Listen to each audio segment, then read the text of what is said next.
Paprika est l'adaptation réalisée en 2006 par Satoshi Kon et animée par Madhouse du roman du même nom datant de 1993. Dernier film de Satoshi Kon avant son décès, le long métrage est acclamé par la critique, comme le démontrent les nombreux prix qu'il a remportés. Il s'inscrit donc au palmarès de Satoshi Kon, aux côtés notamment de Perfect Blue, Paranoia Agent, Tokyo Godfathers ou Millennium Actress. De plus, Paprika a servi d'inspiration majeure à Christopher Nolan pour la création du blockbuster américain Inception.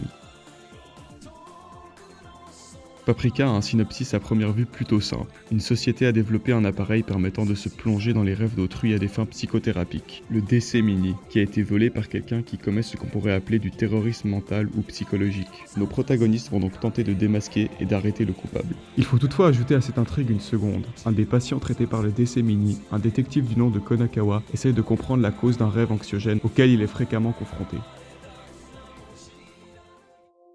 Comme tout Satoshi Kon, le thème majeur de Paprika réside dans sa très fine séparation entre la réalité et l'illusion.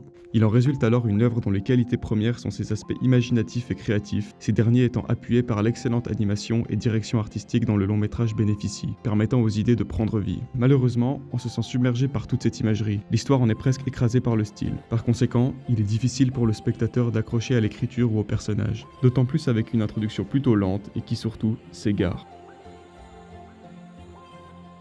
L'œuvre souffre réellement de l'absence de développement de ses personnages. À défaut de temps consacré pour les explorer, ils restent unidimensionnels, n'ont aucune profondeur. On a l'impression qu'ils ne sont qu'un prétexte pour jouer avec le concept artistique du mélange entre rêve et réalité, si ce n'est à une exception près, Konakawa, le détective. Pour le reste, même Paprika n'incarne rien de plus que son rôle dans l'histoire. La dualité créée avec Atsuko n'est qu'une tentative ratée d'appuyer ses thèmes sans y apporter quelconque cohérence. Ajoutez à cela une romance forcée et inutile, et vous obtenez un cast de personnages relativement oubliables. Ce manque de subtilité se trouve compensé par la réalisation de Satoshi Kon, qui a la capacité de faire préfigurer certains éléments avec finesse, notamment la sortie de la réalité par la sortie visuelle du cadrage. Ça prouve qu'on est face à une œuvre bien construite, découlant d'une vision artistique aboutissant à un produit brut, certes, mais dont les différents aspects s'imbriquent avec intelligence. Paradoxalement, là où certaines séquences sont fabriquées minutieusement pour exprimer quelque chose, certains éléments apparemment symboliques ne le sont finalement pas. C'est problématique puisque le film laisse penser au spectateur qu'il doit décoder ce que l'écran lui présente, alors que ce n'est pas nécessaire.